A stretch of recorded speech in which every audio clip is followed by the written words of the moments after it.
Let's go to Anne Webster, the Shadow Minister for Regional Development. She joins us live from Canberra. Thanks for joining us. And I want to get you on domestic politics as it unfolded in Parliament today. But first on this, are you worried about Labor's open courting of supporting recognition of the state of Palestine, which really in practical terms now looks further away than it has done for decades? Look, Chris, I think that the history lesson that you have just given your viewers is extremely valuable.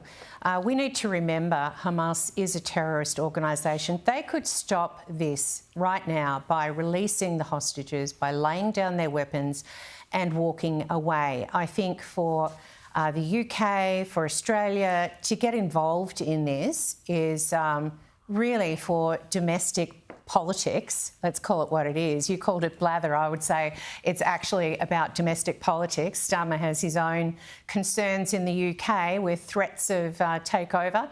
And, you know, I have no idea what the Albanese government thinks it's going to gain by engaging in this. This is a prolonged and awful situation that could be easily remedied. And I absolutely agree with you. There should be no reward to Hamas for their behaviour since, 2 years ago nearly, and where we are now with hostages still being held and no relief in sight. Yeah, well said. Let's get back to domestic politics. I showed how the coalition in Question Time today really focused on power prices. Obviously, it's a vulnerability for Labor. Obviously, it's hurting people and businesses around the country. But Bowen seems so smug about it. He's doubling down on his renewables transition plan. He doesn't even seem to recognise the difficulty these skyrocketing prices are causing for people. 100%. I think, you called him sunshine before. Maybe he's the only sunshine in the renewable space. It's certainly not sunshine for Australians.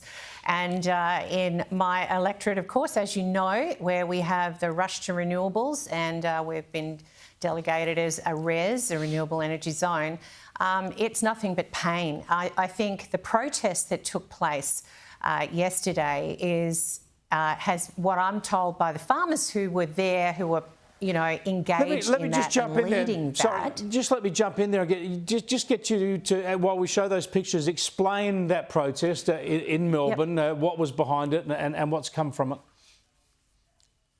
Well, the protest was about legislation that the Victorian government are putting in fact, it's going through the House right now. Debate is taking place in the Legislative Assembly in Victoria, and it is about the draconian laws that Labor are wanting to bring in, where they can fine farmers who have their gates shut from allowing Transmission Company Victoria to enter. And they can enter using bolt cutters. They can basically break in and enter. And the Victorian Labor government wants to make that law, that it is okay. Well, you know what? It's not okay with the farmers who were at that protest yesterday.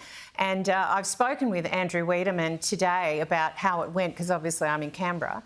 And he said that it is really interesting to see Melbourne people, residents, coming out and supporting them. That is fantastic. And as I said to him more than 12 months ago, we need to get city people to understand what the Victorian government and the federal government too are imposing on regional communities. So I'm just really pleased to see that Melbourne is starting to step up and support their country cousins and stand up against this awful Victorian government.